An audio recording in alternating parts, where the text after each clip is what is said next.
Madame la ministre, depuis 3 semaines maintenant, voire 4 semaines, quand on fait des maraudes à Limoges le vendredi soir, on tombe sur des enfants de 5, 6, 7 ans. Il y en a entre 5 et 10 qui dorment à la rue. Quand on appelle l'association qui gère l'hébergement d'urgence, on nous explique qu'ils ne remplissent pas les critères pour avoir un hébergement d'urgence parce qu'ils ne sont pas en bas âge, que bas âge ce serait moins d'1 an. Hier, ces enfants-là ont dormi dans une cave. La journée, ils vont à l'école. La veille, ils dorment dans une cave, dans une voiture. Des fois, ils ont de la chance, ils peuvent dormir chez des amis, mais parfois c'est aussi à la rue. La question que je me pose, c'est qu'est-ce que je leur dis à ces familles? Parce qu'en fait, je vais y retourner vendredi, je vais les revoir, les associations, moi et d'autres, on donne de l'argent pour qu'ils puissent peut-être essayer de dormir à l'hôtel dans les prochains jours, mais je crois que c'est, à mon avis, au rôle des pouvoirs publics de le faire.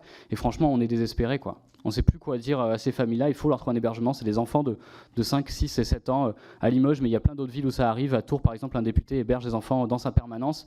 Et on a aussi à Lyon, par exemple, une autre députée qui squatte une école. Je veux savoir si c'est ça la solution pérenne. Merci beaucoup.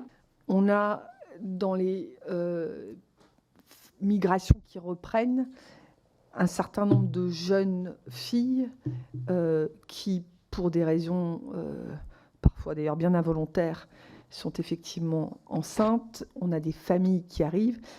Et quand vous parlez de situation, de solutions pérennes, pardonnez-moi, en fait, il ne peut pas y avoir de solution pérenne puisqu'on est dans un flux continu. Donc les solutions pérennes sont elles-mêmes, il faut les augmenter, les augmenter, les augmenter. C'est la difficulté qu'on a.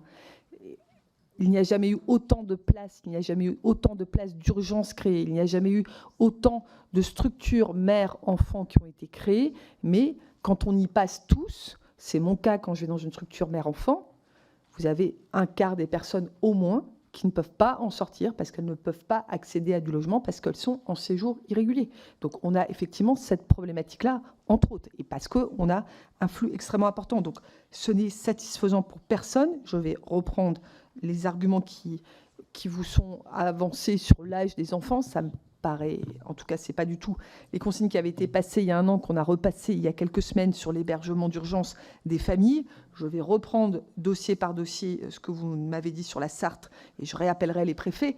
Mais voilà, je le répète, on sait très bien que les familles passent plus facilement aussi les frontières et qu'après, on a plus de difficultés à les prendre en compte. C'est absolument inacceptable d'imaginer un enfant dans la rue.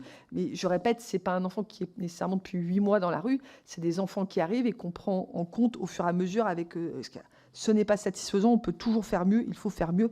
Mais je vous en prie, ayez conscience quand même que c'est un flux continu et que ça suppose le développement continu de solutions.